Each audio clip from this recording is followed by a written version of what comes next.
조갑제TV 시청자 여러분 안녕하십니까? 저는 조갑제닷컴의 조세별입니다. 지난 시간에 이어서 이종찬 광복회장의 궤변에 조목조목 반박한 이영훈 전 서울대 명예교수의 글을 이어서 소개해 드리도록 하겠습니다.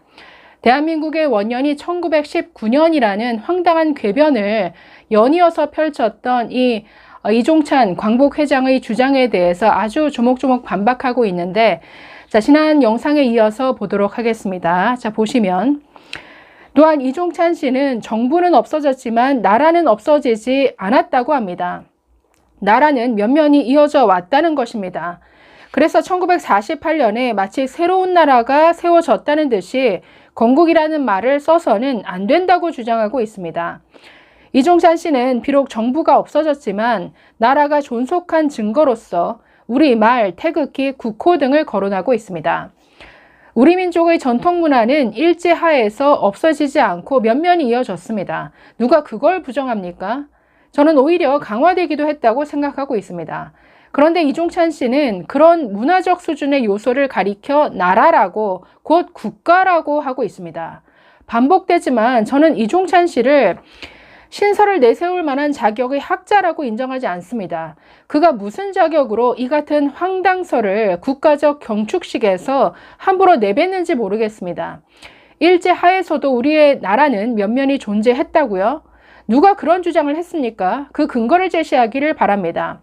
그는 기념사에서 어릴 적 중국 상해에 살 때 중국인으로부터 망국노라는 욕을 많이 먹었다고 했습니다.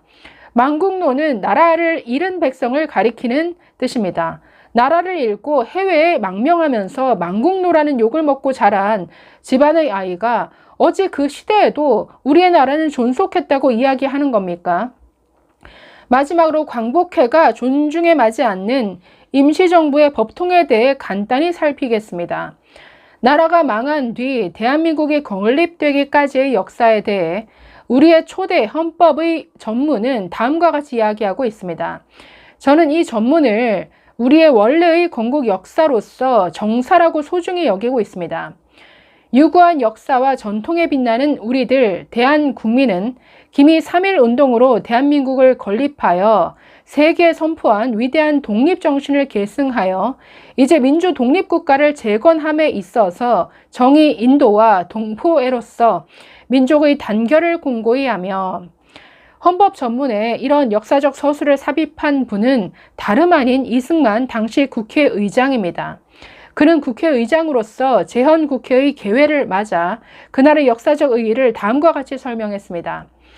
이 민국은 기민년 3월 1일에 우리 13도 대표들이 서울에 모여서 국민대회를 열고 대한독립민주국임을 세계에 공포하고 임시정부를 건설하여 민주주의의 기초를 세운 것입니다. 불행히 세계대세에 연유하여 우리 혁명이 그때 성공하지 못했으나 우리 애국남녀가 해내 해외에서 그 정부를 지지하며 많은 생명을 바치고 혈전고투하여 이 정신만을 지켜온 것이니 오늘 여기서 열리는 국회는 즉 대한국민대회의 계승이요, 이 국회에서 건설되는 정부는 즉 기민년에 서울에서 수립된 민국 임시정부의 계승이니 이날이 29년 만의 민국의 부활이라고 했습니다. 대한민국의 독립은 연합국에 의한 해방과 유엔의 승인으로만 이루어진 것은 아니었습니다. 이 나라가 마땅히 계승해야 할 독립운동의 역사가 있었습니다. 그런 것 없이는 독립국이라고 할 수 없습니다.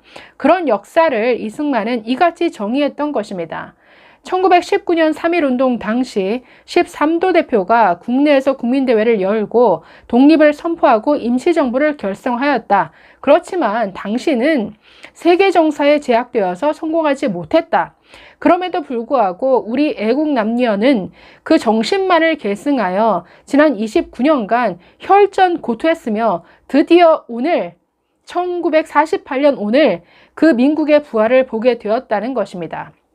여기서 이야기하는 13도 대표와 국민대회는 한성 임시정부를 말합니다. 이승만은 그 한성 임시정부의 집정관 총재로서 곧 대통령으로 선출되었습니다. 그는 이후 독립운동의 역사에서 이같이 그에게 주어진 명분을 결코 포기하지 않았습니다. 그는 1919년 그때 우리의 독립이 성공했다고 이야기하지 않았습니다. 그때는 불행히도 실패했다고 했습니다.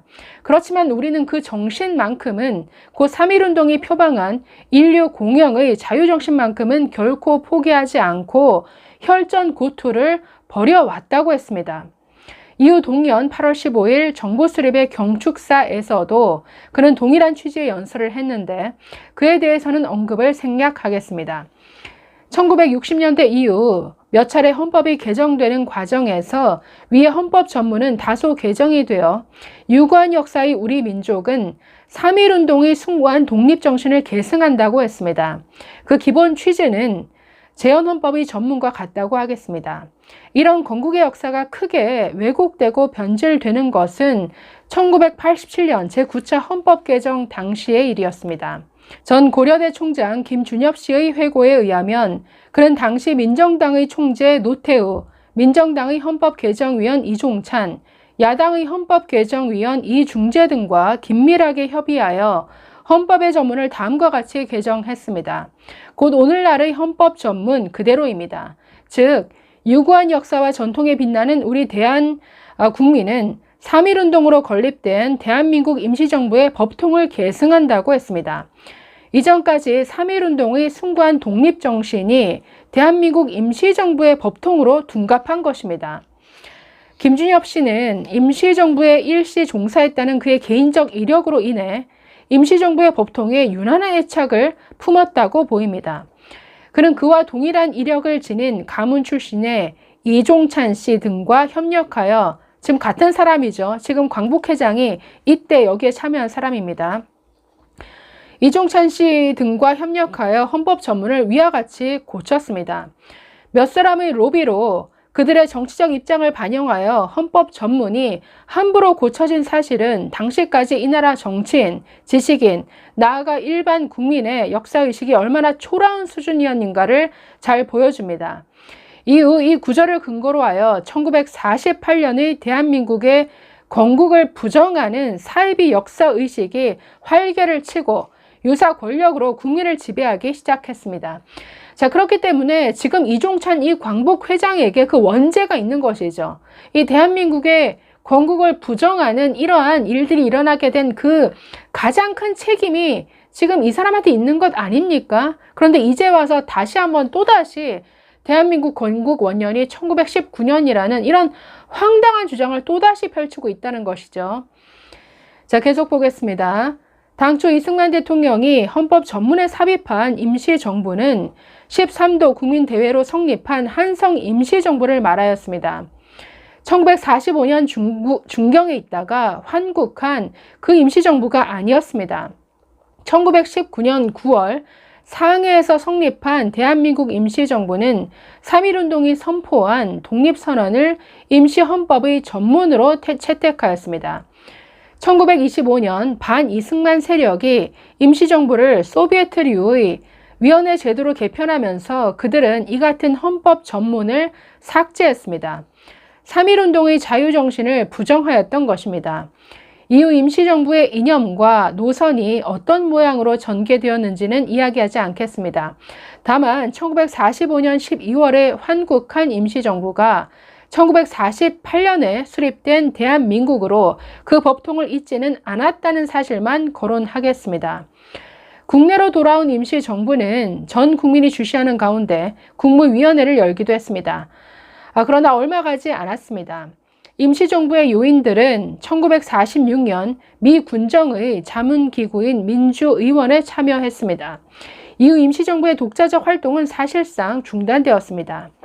임시정부의 요인들은 예컨대 김구, 김규식, 조소왕, 이시영, 신익희 등등은 각기 개별적인 정치활동을 벌였습니다. 그 임시정부가 해방 이후에 들어오긴 했지만 거의 뿔뿔이 분열되어서 흩어졌죠. 그래서 조선공산당류의 이런 단체들, 여러 단체들이 아주 양립했습니다. 그렇게 갈등을 겪다가 결국 이승만에 의해서 유엔 승인 하에 투표를 걸쳐서 대한민국이 건국되기까지 굉장한 지난한 복잡한 과정들이 있었다라는 것이죠.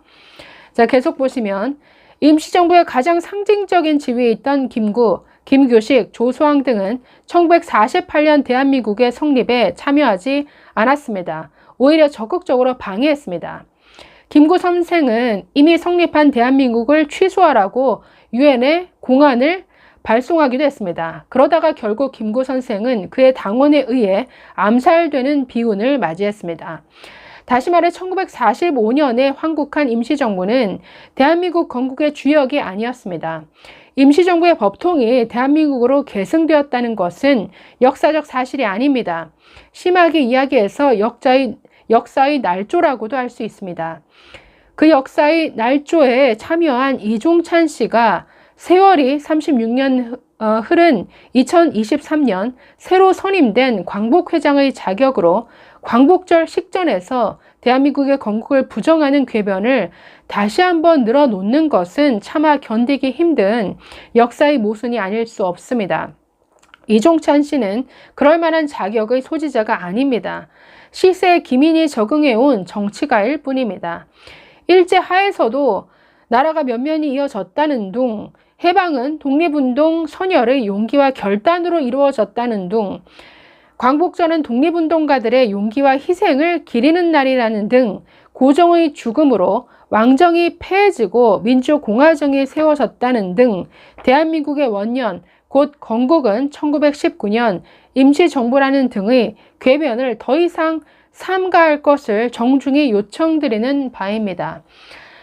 자, 이럼에도 불구하고 지금 이종찬 광복회장 굉장히 여러 가지 정말 이 대한민국 건국의 역사를 부정하는 발언을 지금 계속 해오고 있습니다. 무슨 이게 노역인가요? 자, 1919년에 대한민국이 있었으면 그 이후에 독립운동 왜 했습니까? 한마디로 말이 안 되죠. 국가가 성립하려면 아니 정부가 있어야 되고 국민이 있어야 되고 영토가 있어야 되는 것 아닙니까?